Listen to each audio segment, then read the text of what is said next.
یہ سب چیزیں ماضی کا ایک حصہ ہیں۔ اچھا جی، وہ یہ خبر دے رہے ہیں، تو میں اس پہ اگر مذاکرات ہو رہے ہیں اور اگر اس گراؤنڈ پر ہو رہے ہیں بات، تو ابتدائیے میں تو کہتے ہیں فرسٹ وقت میں تھوڑا بہت چیزوں کو اس طریقے سے لے کے جایا جا سکتا ہے۔ کل کا ایپیکس کمیٹی کا اجلاس تھا نا، اس کی کچھ ڈیٹیل مزید آئی ہیں، اور وہ آفیشیل ڈیٹیلز نہیں ہیں، ذرائع کے ذریعے آئی ہیں۔ اس اجلاس کے اندر موجود شخص نے اپنا نام نہ بتانے کی شرط پر جو چیزیں بتائی ہیں نا، وہ میں آپ کے ساتھ ذرا شیئر کرنا چاہ رہا ہوں۔ انصار عباسی صاحب کا ہی دعویٰ ہے، کل بھی ان کا ایک دعویٰ تھا، وہ صحیح ہوا جی۔ وہ دعویٰ بالکل ان کو کریڈٹ دینا چاہیے کہ جو ایپیکس کمیٹی کے اجلاس سے پہلے انہوں نے کہا تھا کہ ایپیکس کمیٹی کے اجلاس میں وہ عمران خان صاحب سے متعلق اور پارٹی کی قیادت سے متعلق اور پارٹی کے جو حالات اس وقت رکھے گئے ہیں پاکستان میں اسٹیبلشمنٹ کی طرف سے، اس آواز کو ریز کریں گے، اور بالکل ایسے ہی وہ انہوں نے کیا ہے۔ تو ابھی بھی انصار عباسی صاحب یہ خبر دے رہے ہیں، اور وہ بتا رہے ہیں اجلاس کی انسائٹ بتاتے ہوئے کہتے ہیں کہ کمیٹی کے ایک رکن نے، انصار عباسی صاحب کہتے ہیں کہ مجھے بتایا ہے کہ علی امین گنڈا پور صاحب کو ایک اہم رکن، یعنی ایپیکس کمیٹی کے ایک اہم رکن، میں فار انسٹنس بولتے تو آرمی چیف کہہ لیتے جی، ایک اہم رکن نے نصیحت کی ہے کہ وہ کے پی کے سے احتجاجی ریلی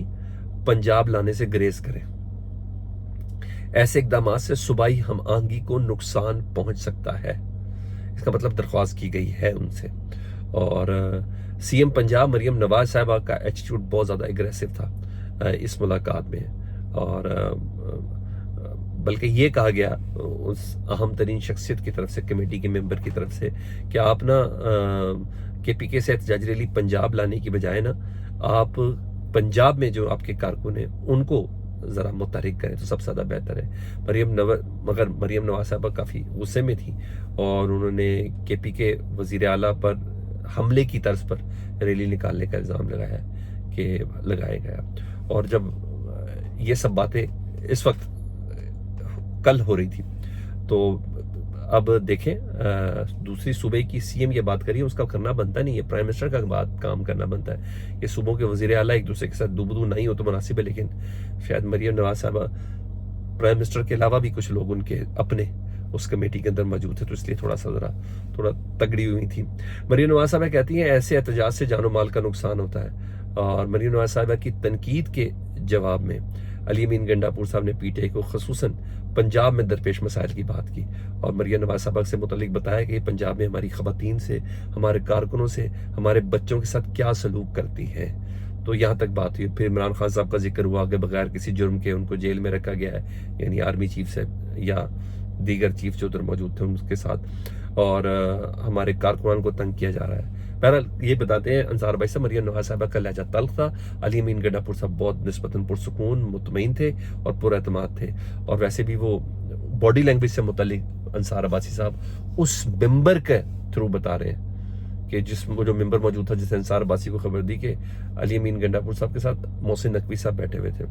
اور وہ کہہ رہے تھے کہ ایسا لگا تھا جیسے پس پردہ کچھ چل رہا ہے۔ پس پردہ سے کچھ یاد آیا کہ ابھی علی امین گنڈا پور صاحب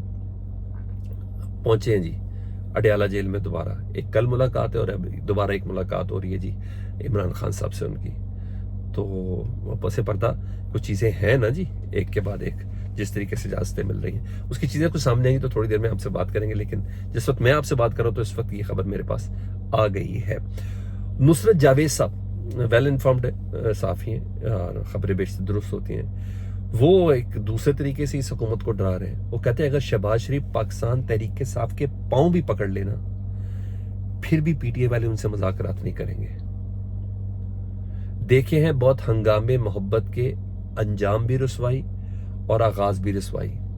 اس لیے تو منع کرتا تھا کہ توتیا من موتیا اس گلی نہ جا، یعنی وہ کہتے ہیں کہ شہباز شریف صاحب طوطا بنیں گے، اور یہ کیا مثال ہے یہ بھی میں آپ کو بتاتا ہوں۔ اس کہاوت میں نا طوطا مر جاتا اس جگہ جا کے جہاں سے اس کو منع کیا گیا تھا، مطلب شہباز شریف صاحب کی سیاسی موت کا اشارہ دے رہے ہیں نصرت جاوید صاحب، ٹھیک ہے، اپنی انفارمیشن کے مطابق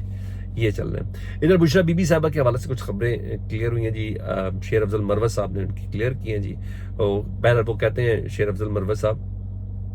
کہ کسی بھی لیول پر ہمارے کسی سے کوئی رابطہ نہیں ہے، یہ صرف اور صرف جیو ٹی وی ایسی خبریں چلا رہا ہے کہ کوئی ڈیل ہو رہی ہے، جس کا مقصد صرف یہ ہے کہ جو احتجاج کا مومنٹم بنا ہوا ہے اس سے توڑا جا سکے۔ بشرا بی بی صاحبہ نے صرف پیغام رسانی کا کام کیا ہے، اس کے علاوہ وہ عملی طور پر سیاست میں شامل نہیں ہوں گی، اور جس طرح سے ہماری تیاریاں ہیں وہ اسلام آباد بھی نہیں آ رہی، تو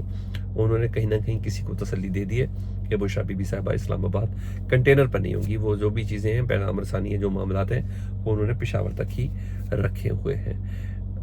یہ چیزیں اس وقت چل رہی ہیں. بہرحال رات کو بھی کچھ